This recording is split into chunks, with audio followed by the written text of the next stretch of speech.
done with my meal to ask how it was. Yes, it was so delicious. Daisuke was bending over, leaning towards me. His face was getting closer. What? I was so shocked I closed my eyes, and then I felt a finger wiping my nose. Your nose wanted to have some perfect too. He said it teasingly and then winked at me. Ah, you really scared me for a second. What did you think I was about to do? Nothing! I just didn't expect you to wipe my nose, or that there was anything on my nose for that matter. You're really clumsy, Yumi-chan. But that's what makes you so cute. Hey, you still haven't opened the main surprise. There are some more surprises? Yes, and the best one in fact, right here. He reached under the plate, took out a small note and passed it to me. It read, "May I ask a sweet girl like you out after breakfast?" You are really full of surprises. So, may I? Yes, you may. Alright, I'll see you after the breakfast, rush time is over. I looked around me and realized that there were quite a lot of customers waiting for breakfast. I must have taken up a lot of Daisuke's time. He seemed to have forgotten about everyone else while serving me. That's a good thing that the people in this countryside have a slower pace of life. Everyone seemed really relaxed, even though they were waiting for breakfast. It's so different from a city where everything is rushed and at full pace. I'm really starting to like this place. That was a great meal. The food here is really the best. I can't wait to go on my tour around town now. I'm sorry, Yumi-chan, there were some last-minute orders and I can't get away. In exchange, here's a map of the town and here are some coupons that you can use for the shops along the way. Please take them as an apology from me. And I owe you one! It's alright, Daisuke-kun. I was imposing on you first. You must be really busy being the only chef in this restaurant. Please don't feel bad. I truly wish I could go out with you, but one must be responsible. Maybe some other time, Yumi-chan. I'll make sure there are more chances in the future. Daisuke winked and rushed back to the kitchen. I left the restaurant and went to explore the town. I passed by a small cinema, a few clothes shops, some classy-looking cafes, street stalls. The people living in this town were really friendly. Although they didn't really know me, they gave me a smile, and I passed by and looked at me with curiosity in their eyes. I managed to catch some of the things they were whispering to each other. It's Kyoko-san's niece, right? Whoa, she has grown, right? That's weird. They must have seen me before then. Maybe Aunt brought me here when I was small. I walked till my feet were tired and I wanted to find a place to rest. Where should I go? The park was beautiful. There were many flowers, trees, ponds, birds. I looked in amazement at the magnificent scenery before me. Suddenly, as I was distracted by the beauty of it all, I felt a hand gently combing through my hair. Your hair is really soft, Yumi-chan. Ah, look, what a beautiful flower. He walks towards a bunch of flowers and cuts one small flower out. Is that alright? Isn't this public property? He ignores my question, brushes my fringe to one side, and places the flower in my hair. Talk about compatibility. A beautiful flower for the most beautiful princess. Come, there's more to this park than just flowers. There's a pond full of koi fish, ducks and swans. He slipped his hand into mine and gently pulled me along in the direction of the pond. His hand was warm, and though his grip was firm, it was still gentle, as if he was holding something delicate or precious. It was a really sunny day, so we stopped for a rest under the shelter of the pavilion. So, my princess, I would really love to know more about you. I'm studying in a university in the city and staying in a university's hostel.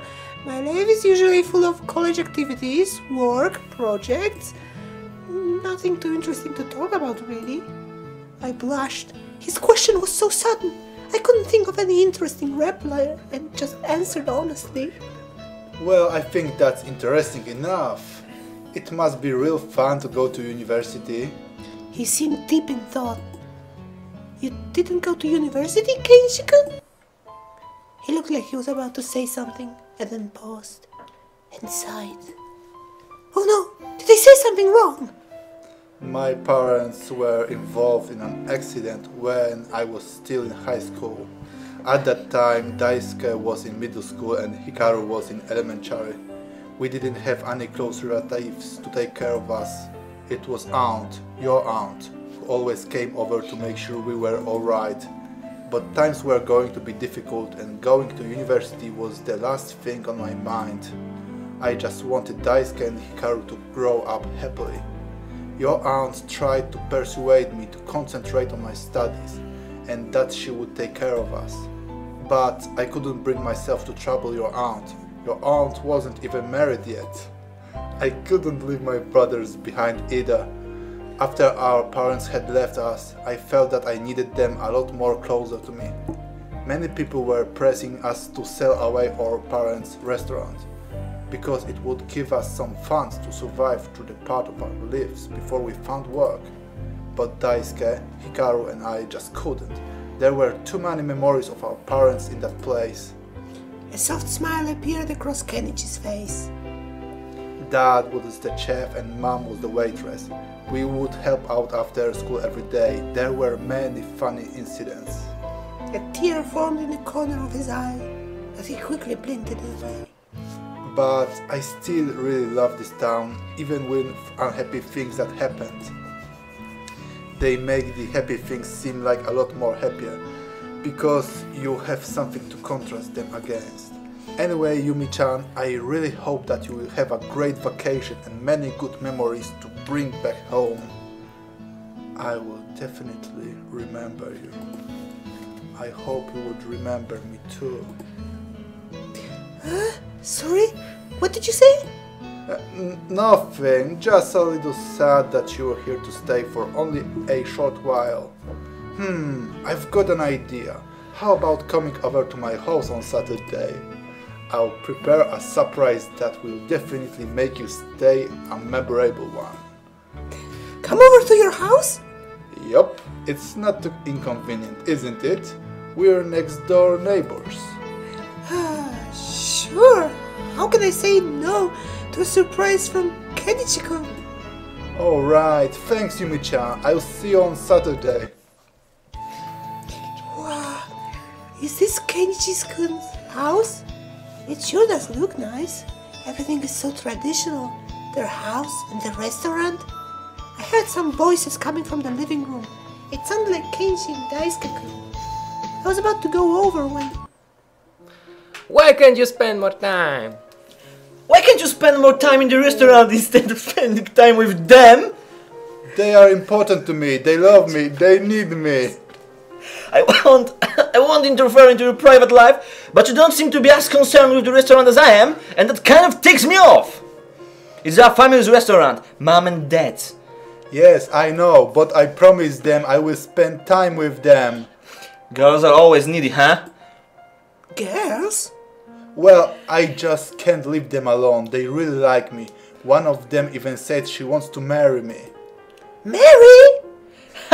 Marry you? You can't be serious. You've got to tell her that's not possible. But how did you answer her? I'm sure all the other girls wouldn't be happy with you if you said yes. I know, I'm not stupid, but I want all of them to be happy. Well, okay, just know that the restaurant needs your attention too, alright? Mr. Everyone wants your attention guy. I know, I will watch out. I couldn't take it anymore. I couldn't carry on eavesdropping on their conversation. The words hit right through my heart. I was so confused. Was the kind and sweet person Kenichi was in front of me all an act? Was he acting the same way to dozens of girls? Who is Kenichi? I ran away from their house and ran to a place where I could hide in its serenity and peacefulness. I spent the rest of that Saturday in the park. Even while sitting in this pavilion, my mind is not at peace or rest. It is continually thinking about Keiko. What kind of person is he really? Do I even want to know the truth? Just then, I heard some hurried footsteps approaching me. Yumi-chan, I was so worried when you didn't come over today. Where were you? Where did you go?